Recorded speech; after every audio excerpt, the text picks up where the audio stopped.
नमस्कार मैत्रिणींनो, राणी टेलरिंग क्लासमध्ये तुम्हा सर्वांचे अगदी मनापासून स्वागत करते. तर इथे बघा, हा ब्रॉकेटचा ब्लाउज आहे आणि त्याच्यावरती आपल्याला डिझाईन करायची आहे. तर ब्रॉकेटचा ब्लाउज असल्यामुळे त्याच्यावर कशी डिझाईन करावी हे सुचत नव्हतं, पण फायनली मी एक डिझाईन फायनल केली आणि तेच कशी शिवायची हे आता आपल्याला पाहायचं आहे. आणि बॅक हा मी बोटनेकमध्ये कट केलेला आहे आणि आता आपल्याला डिझाईन आखताना कॅनव्हास पेपरवरती आखायची आहे. तर इथे मी डबल फोल्ड कॅनव्हास पेपर घेतलेला आहे आणि मी याच्यावरती कॅनव्हास पेपर ठेवून घेतला आणि हलवू नये म्हणून मी पिन लावून घेतली. तर इथे गळ्याची रुंदी मी 4.5 इंच घेतलेली आहे आणि उंची 3.5 इंच आणि त्याच्या खाली पण अर्धा इंचवर मी एक मार्किंग करून घेतलेली आहे. तर इथे बघू शकता, आपल्याला असा चौकोन करून घ्यायचा आहे 3.5 आणि 4.5 इंचचा आणि त्याच्या खाली अर्धा इंचची लाईन आखून घ्यायची. आणि आपल्याला गळ्याची उंची घ्यायची आहे 12 इंच. तुम्ही तुमच्या गळ्याच्या उंचीप्रमाणे घेऊ शकता आणि मी ते गळ्याची रुंदी कमी केलेली आहे. तर 3.5 इंच घेतलेला आहे आणि खाली पण मी असं 3.5 इंचवर माप घेऊन डायरेक्ट हा चौकोन असा आखून घेतलेला आहे. आणि आता आपल्याला इथे गळ्याचा आकार देऊन घ्यायचा आहे. बघा, इथे या पद्धतीने मी गळ्याचा आकार देऊन घेत आहे.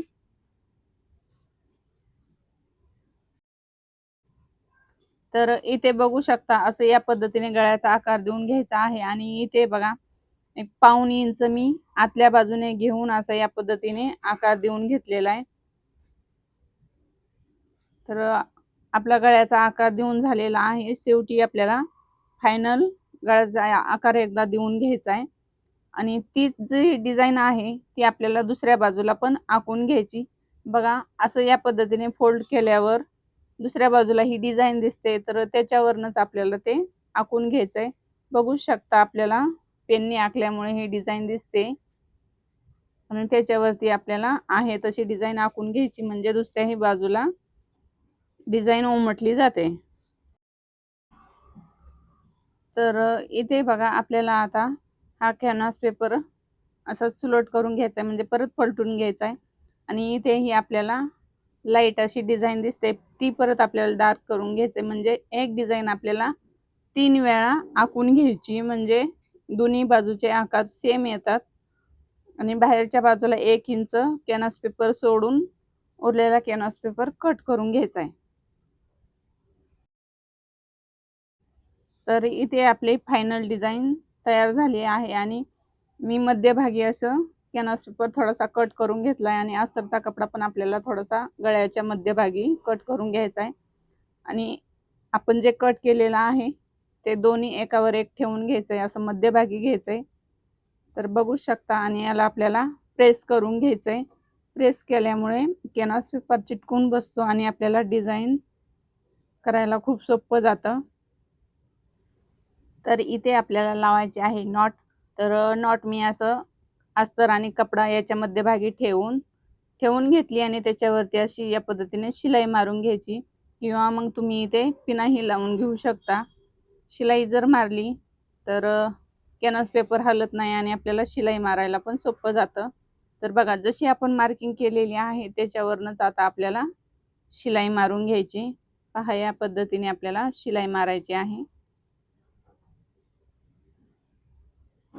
तर इथे शिलाई मारून झालेली आहे आणि आता आपल्याला मधला कॅनव्हास पेपर कट करून घ्यायचा आहे. तर बघा, शिलाई कट होणार नाही याची आपल्याला काळजी घ्यायची आहे. थोडंसं 1/2 इंच अंतर सोडूनच आपल्याला कॅनव्हास पेपर कट करायचा आहे. असे या पद्धतीने आपल्याला कट करून घ्यायचं आहे. आणि ही जी गळ्याची उंची आपण खालनं घेतली होती तो भाग आपल्याला वेगळा कट करायचा आहे. आणि आपल्याला इथे कात्रीने असं थोडंसं कट करून घ्यायचं आहे. तर इथे बघा, मी असं कट मारून घेतलेला आहे आणि आता हे आपल्याला सुलट करून घ्यायचे. असं या पद्धतीने नॉट लावल्यामुळे फिनिशिंग सहित आपली नॉट बसते आणि दिसायला पण छान दिसते. आणि इथे आपल्याला याच्यावरती दाबशिलाई मारून घ्यायची.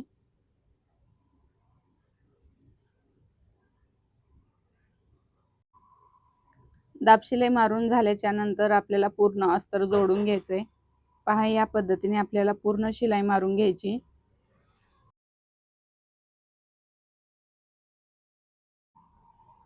दुसऱ्याही भागाला याच पद्धतीने शिलाई मारून घ्यायची. तर बघा अशी आपली डिझाईन आहे आणि आता आपल्याला मधला पॅच तयार करायचा आहे.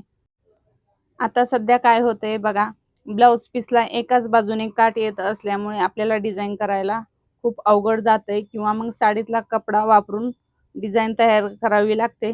पण मी स्लीव्ज कट करताना हा काटाचा थोडासा तुकडा ठेवला होता, तोच आपल्याला पॅच तयार करून लावायचा आहे. तर त्याच्यावरती अस्तर ठेवून आपल्याला असं पलटवून घ्यायचं आहे. जो आपण कॅनव्हास पेपरचा मधला भाग कट केला होता त्याच्याच मापाचा आपल्याला मधला पॅच तयार करायचा आहे. बघा या पद्धतीने आपल्याला ठेवून घ्यायचं आहे आणि इथे अशी पिन लावून घ्यायची आणि जास्तीचा जो कपडा आहे तो कट करून घ्यायचा आहे. आणि बघा जे आपण दोन्ही भाग तयार केलेले आहेत ते असं या पद्धतीने ठेवून घ्यायचे. आधी असं आपल्याला व्यवस्थित ठेवून पिना लावून घ्यायच्यात, जेणेकरून शिलाई मारताना तो पॅच हलणार नाही याची आपल्याला काळजी घ्यायची. तर बघा या पद्धतीने आपल्याला सेट करून घ्यायचंय. त्याच्यानंतर त्याच्यावरनं आपल्याला शिलाई मारून घ्यायची. इथे आपल्याला पक्की शिलाई मारायची आहे, जेणेकरून नंतर तो पॅच निघणार नाही. आणि दुसऱ्याही बाजूला आपल्याला याच पद्धतीने शिलाई मारून घ्यायची.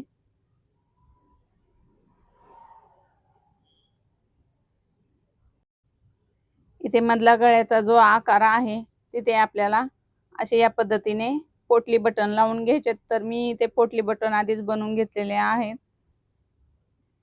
तर आपल्याला इथे पोटली बटन लावताना सिंगल दाब वापरायचा आहे आणि असं 1-1 इंचच्या अंतरावर आपल्याला पोटली बटन लावून घ्यायचे. दोन्ही बाजूला याच पद्धतीने पोटली बटन लावायचे. इथे एका बाजूला मी पोटली बटन लावून घेतलेले आहेत आणि दुसऱ्याही बाजूला आपल्याला याच पद्धतीने पोटली बटन लावून घ्यायचे. बघा मी इथे दुसऱ्याही बाजूला पोटली बटन लावून घेतलेले आहेत आणि नंतर आपल्याला एक डबल शिलाई मारून घ्यायची. तर इथे बघू शकता मी इथे डबल शिलाई मारून घेतलेली आहे. बघा असे जे थोडेफार धागे जे दिसतात ते आपल्याला कट करून घ्यायचे, म्हणजे आपल्या ब्लाउजची फिनिशिंग छान दिसते. इथे जे आतल्या बाजूने पोटली बटनचा थोडासा कपडा जास्त राहिलेला आहे तो कट करून घ्यायचा आहे. तर इथे बघा मी असं या पद्धतीने कट करून घेतलेला आहे आणि आता आपल्याला टक्स मारून घ्यायचेत आणि कमरेची पट्टी लावून घ्यायची. 5 नंबर शिलाई मारायची, नंतर आपल्याला इथे हात शिलाई करायची असते. इथे तर आपली डिझाईन तयार झाली आहे. कशी वाटली डिझाईन नक्की कमेंट करून सांगा आणि पोटली बटन जर तुम्हाला बनवायला शिकायचे असतील तर कमेंट करा, मी नक्की शिकवेल. सध्या ही डिझाईन खूप ट्रेंडमध्ये आहे, तुम्ही पण नक्की शिवून बघा आणि मी ही डिझाईन शिवलेली तुम्हाला आवडली का नक्की कमेंट करून सांगा आणि अशा डिझाईन शिकण्यासाठी आपल्या चॅनलला सबस्क्राईब करा. धन्यवाद.